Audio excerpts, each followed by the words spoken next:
Texas Sports Hall of Fame. Here is the entrance to the Lucas Oil Stadium. Big Ten Media Days. They're bigger too. Most everybody is. There are all the logos. And for some reason, when I saw that, I thought like there's two different Rubik's Cubes on the left side and also on the right side. That might be one of their little, giveaways.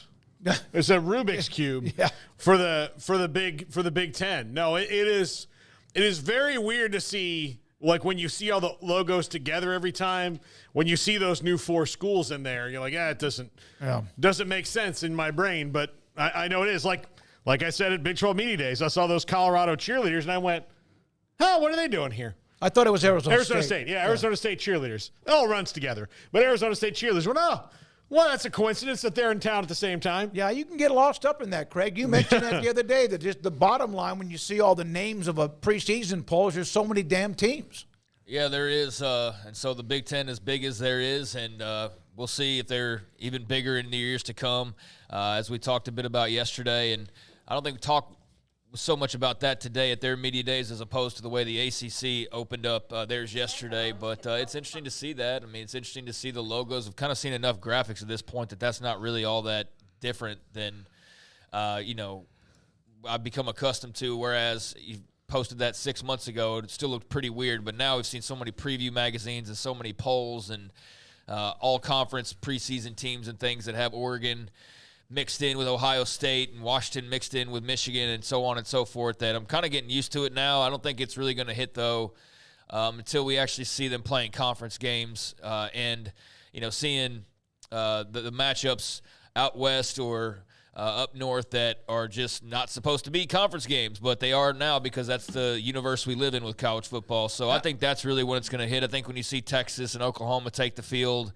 with the SEC logo, but then like they're actually playing like Ole Miss or somebody, I think that's when it will really hit. Same for the Big 12. But, it's the ACC's turn still, although I don't know how much interest there is in them outside of realignment, honestly, because it feels like I haven't heard anything from that today. It's been pretty quiet. Yeah, and then Big Ten Media Days, we'll dive into that as well, but I think pretty steady for the most part, not too much in terms of chaos or people running around with crazy topics to discuss. I will. We've got a lot of different nuggets and stories and topics to get to. I will be the one, because I'll be the one that when on a Saturday afternoon I'm going to be watching Washington against, let's just say Michigan, and I'm going to go, man, these are the kind of great college games, the non-conference games that I like to watch, and realize then that I'm not very smart because of the fact that they're a part of the same conference. Well, that's the whole idea. No, I know. To have those games. I agree. Hopefully we'll get more of them, maybe even 30, 40% more of them, and hope that continues. Now, Oregon. I love the Ducks. I think they're cool. I've never not liked them except for the terrible call on the onside kick against Oklahoma several years ago. Garbage call, still one of the worst calls in college football history. How cute is this? I'm serious. Oregon with the big inflatable duck in the city of Indianapolis.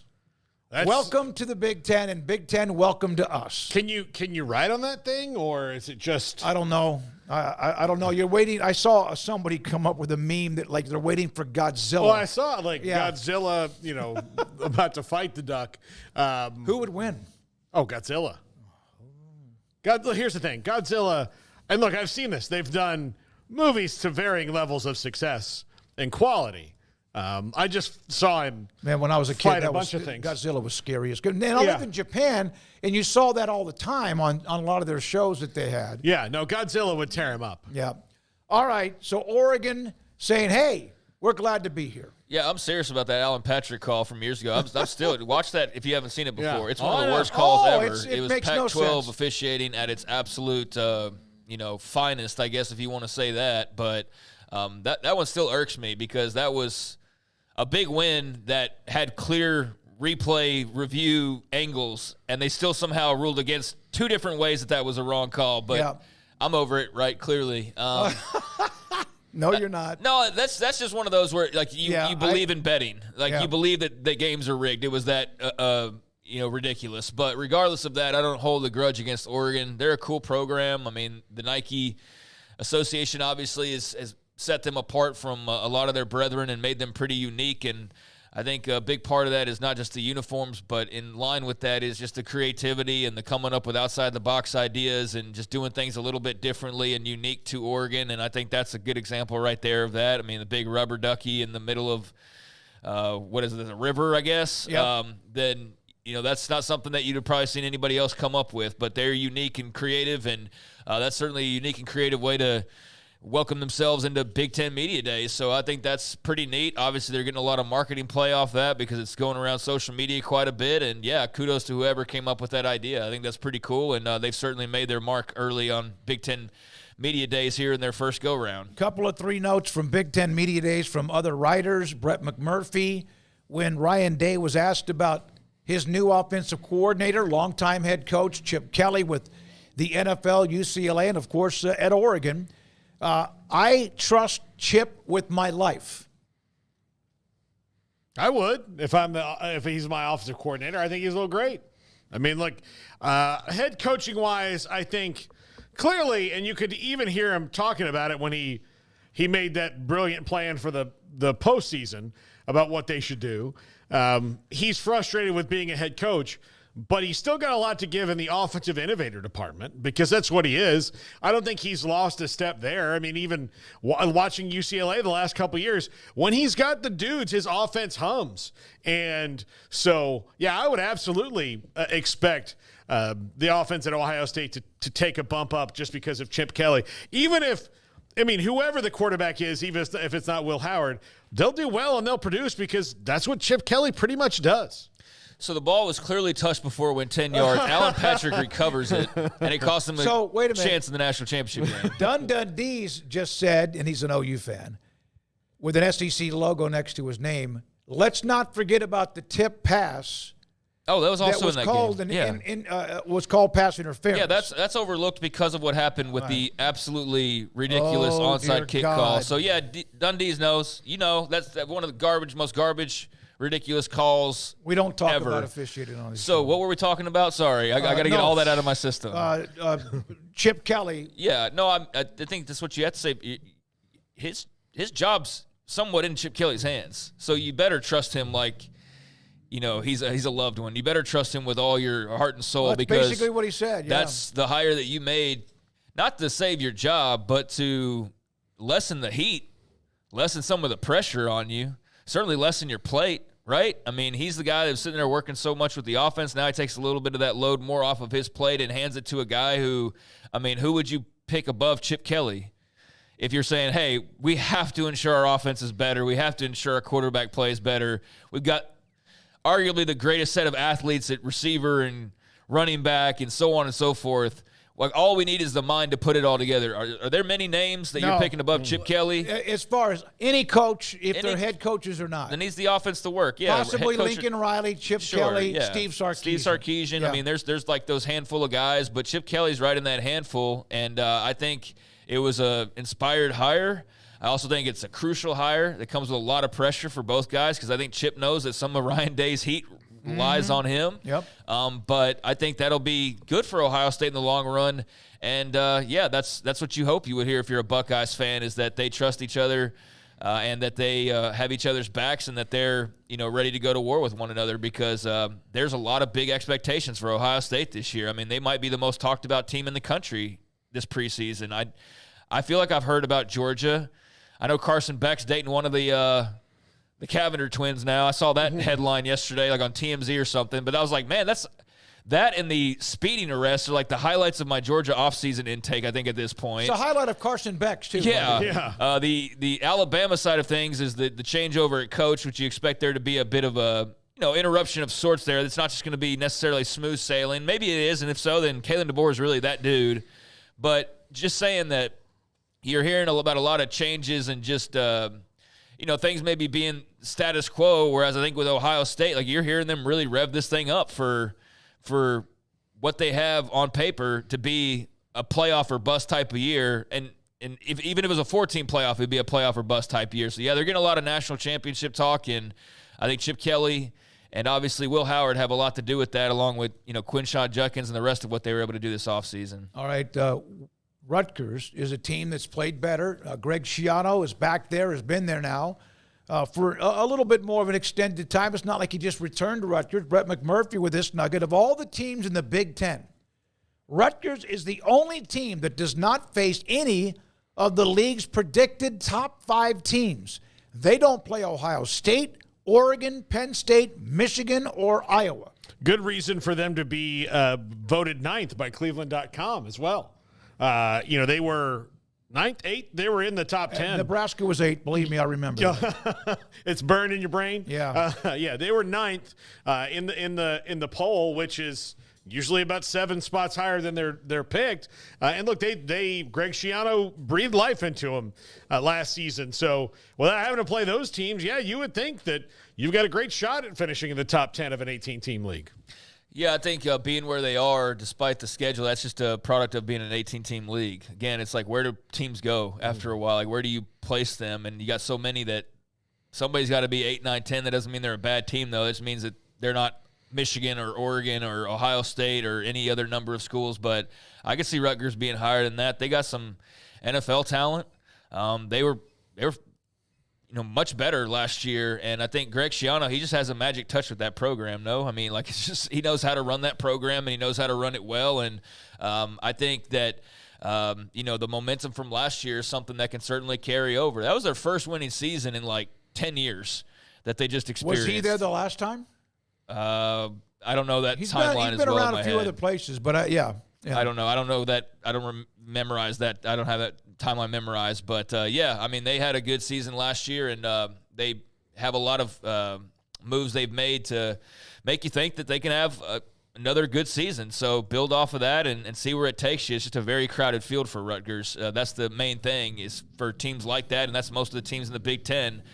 Even your best years, you're not just getting past Ohio State and Michigan, but Iowa and Wisconsin, and you're familiar with them as well. But Minnesota jumps up and is good, on occasion or whatever. But then, now also throw in USC and Oregon and Washington, and it's just going to be crazy to watch how that unfolds. They were 11-2 in 2006. Greg Schiano was in his fifth year of what was a long tenure until 2011. They had some good runs. They won when he was at Rutgers, 2-1-5, 4-7, 11, 8 wins, 8 wins, 9 wins, 4 wins, 9 wins, 9 wins. And I think that was it. Maybe one more 9 win was with Kyle Flood, but he had a good run there. You're right. He has a special touch with that. Wisconsin is going to start selling alcohol at Camp Randall Stadium. This is one of the biggest, loudest stadiums. It doesn't get put in that category like some of the others around the country, but offering beer, wine, and prepackaged alcoholic products like hard seltzers. Badgers will now, they have is it jump around time or whatever they do? Mm-hmm. I don't want to say the jump house because that's taken. No, it's the bounce house. No, it's bounce house, excuse me. But they will have now alcohol for Wisconsin football games. And they're already sold out. Yeah. Before the first game, I promise you, they're sold out. Raise your hand if you figured that Wisconsin already did all this. Yeah, I already thought that they were all liquored up. I mean, they probably still were, just was out in the parking lot. But I figured they already had this rolling. So now that they have this available in the stands, then shoot, that's going to go up another notch, you would think. Well, it will. I don't know this because it's not mentioned, but considering that Miller is in Milwaukee, I would say that that's probably the beer partner that they're going to have for the stadium. You mean Emery's Busch is not going to be a part of that? No, it is not. So Miller is going to be out there. I would assume that they're going to be I guess it's Miller Coors now, so they're going to be a Miller place. But I promise you that there is an executive that walked into his boss and went, Camp Randall. Yeah.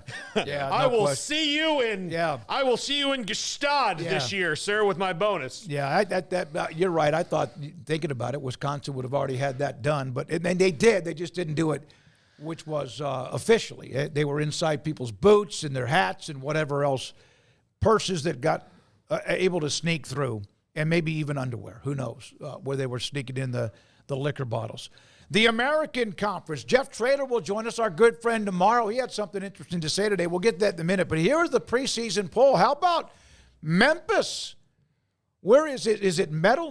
That's the big Memphis fan on our chat room. Memphis to pick over UTSA. Tulane without Willie Fritz is third. And then South Florida, some interesting notes we'll have for you with Coach Golesh in just a moment. And Army at 5, Tom Herman, Florida Atlantic at number 6.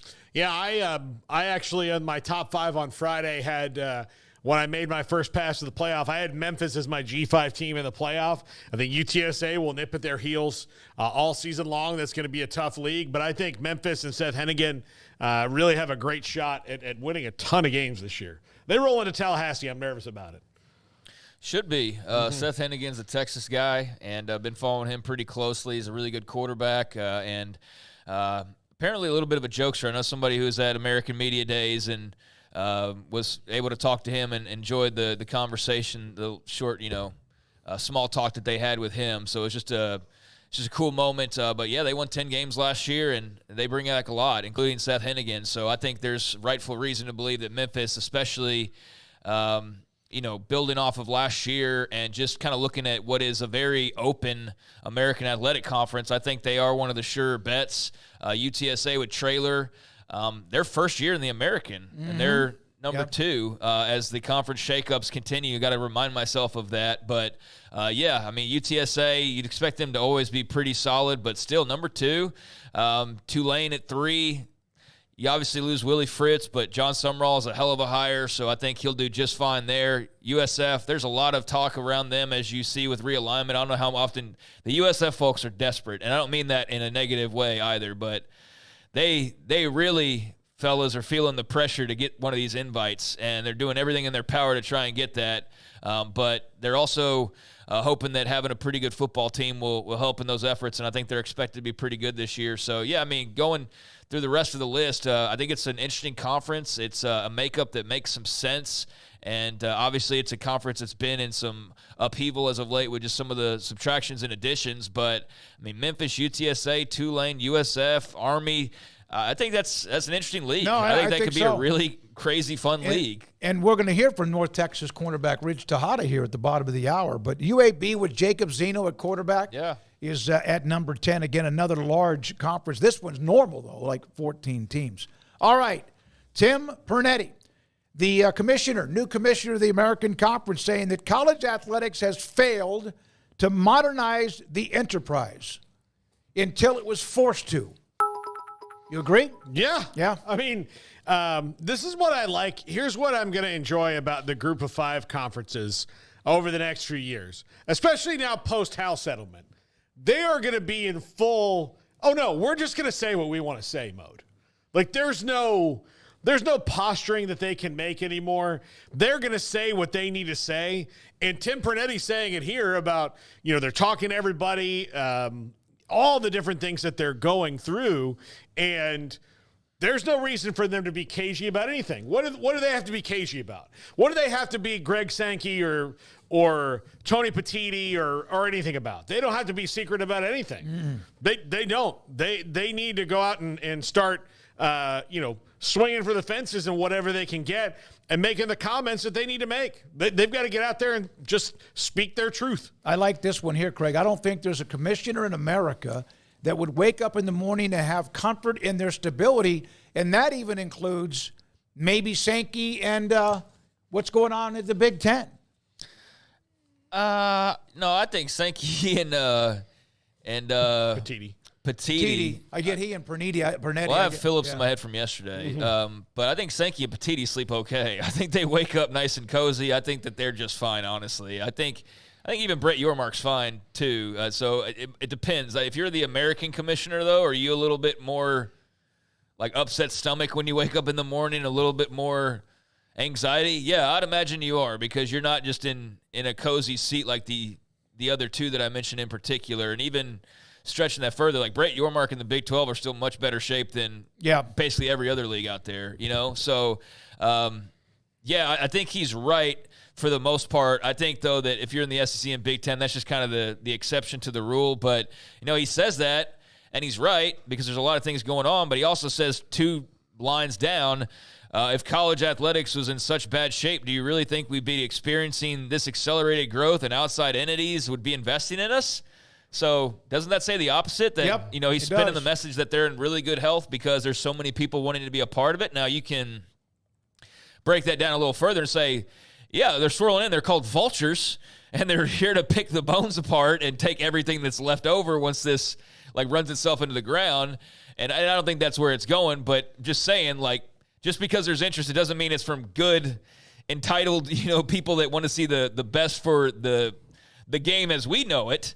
But yeah, there is a lot of interest, and so he has a point there, but that interest does come with a lot of uncertainty, and so it's a mixed bag, I think, and Pernetti relays that pretty well, starting off with how nervous it can be and ending with how, bright the future is. So I don't know if he's telling himself that because you have to, but I think that is speaking to just how weird of a stage we're in, where you think it's great because there is a lot of attention. At the same time, you have no idea what that little light at the end of that tunnel is or not. Is that daylight or is that a train coming down? We don't really know. I don't think most commissioners do either, especially in his position. USF, go ahead. I do like that he was like, let's stop pretending like there's no money. Oh, yeah. I appreciate that. That's one of the most refreshing things I've ever heard, because even Greg Sankey, who sits like a Scrooge McDuck on a pile of gold, is like, well, I don't know any student athletes that want to pay taxes. And you're like, what?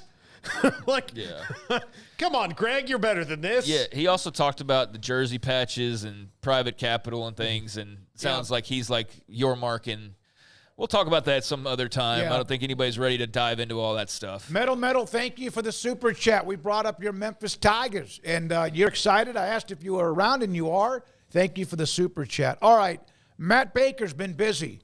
He'll be on with us later in the week. Alex Golesh of USF asked about playing Alabama and Miami. Alabama and Miami are having to play South Florida.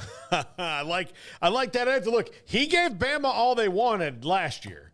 And that was that was that Jalen Milroe that was the Jalen Milroe's benched game, and that was you can either be petulant and not play, or you can do it my way. I'm Nick Saban game, which if I were to do a top five Nick Saban greatest wins, that game would be on the list, because he willingly went into the breach knowing his quarterback play was going to be total crap. And it was hellaciously bad weather. Awful weather. Yeah. He knew his quarterback play was going to be bad. He knew it. There's no way he was sitting there going, oh, I didn't realize these guys weren't ready to play major college football. No, he knew, and man, just drove it right into the breach and came out the other side. And then Jalen Milroe's like, okay, I get it. I'm sorry.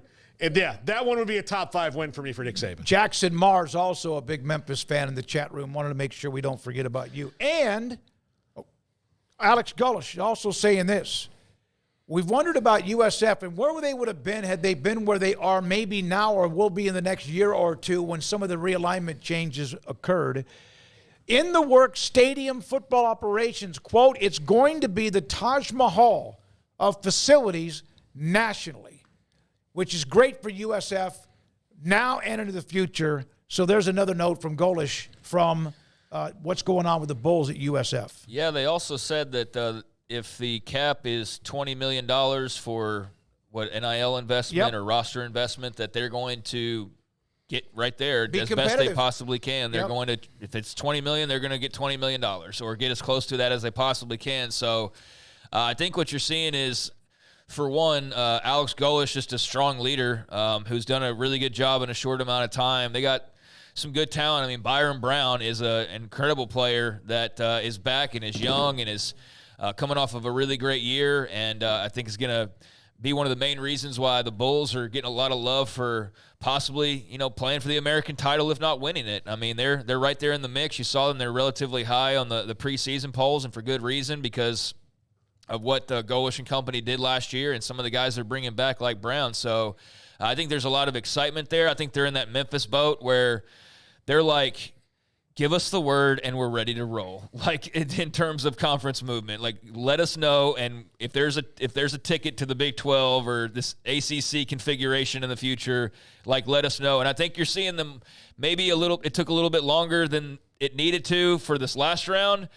But I think they also see this is the last round of boats, fellas. Like they're not going to come around again for a very long time. And so USF's ponying up and flexing their muscle, and Memphis is doing the same. And I think they're both very intriguing programs, not only on the field where they should both be highly competitive there in the American, but I think off the field they're also getting their ducks in a row as well, and that's good to see, especially if those calls do come, because who the heck knows. But I like the attitude that Alex Golesh has, and they gave Alabama all they wanted last year. That was nearly one of the greatest upsets we've seen in some time. It was an unbelievable watching that game. Like, this is going to happen. We're going to hear from Rich Tejada from North Texas, cornerback, in just a moment, but let's go to a couple of more stories until he'll be calling your phone, Paul. Houston, speaking of facilities, showing off their new scoreboard that's going up as they continue to add more and more to what they have, as they, of course, are in year 2 of the Big 12. They have constructed that new scoreboard. They've made changes with the stadium. You hear a lot about Kansas and Texas Tech, and Baylor's done some things with their stadium too, among others. And there you see what Houston's done with this massive scoreboard in the end zone at where they are, and you can tell that they are all in and not favored to have a very good season this year, and who knows. But they are showing off some of the new glitz and glamour. Yeah, it looks nice. I don't have much of a reference for what it was like beforehand. Just without a side-by-side, it's hard for me because I never got down to Houston prior to these changes, but I'm hoping to get there at some point in the future. But I know they're excited about the additions, and that's a nice-looking big old screen that you're hoping has a lot of Donovan Smith and company highlights on it this year. They are not projected to be very competitive with Willie Fritz in this first year, but I think that they had some surprises up their sleeves. I mean, they gave Texas hell last year. Mm-hmm. They beat Baylor in overtime in Waco. So they'll jump up and bite you if you're not careful. I don't know if it'll be enough in year 1 to, like, get to a bowl game or something, but I don't think you can just sleep on them. Although I can understand the pessimism as far as not expecting a whole lot this year, but there's a lot of good, I think, going on with that program as well, and the facilities are a big part of, making that move, and so it's good to see them getting the finishing touches and debuting soon. Paul,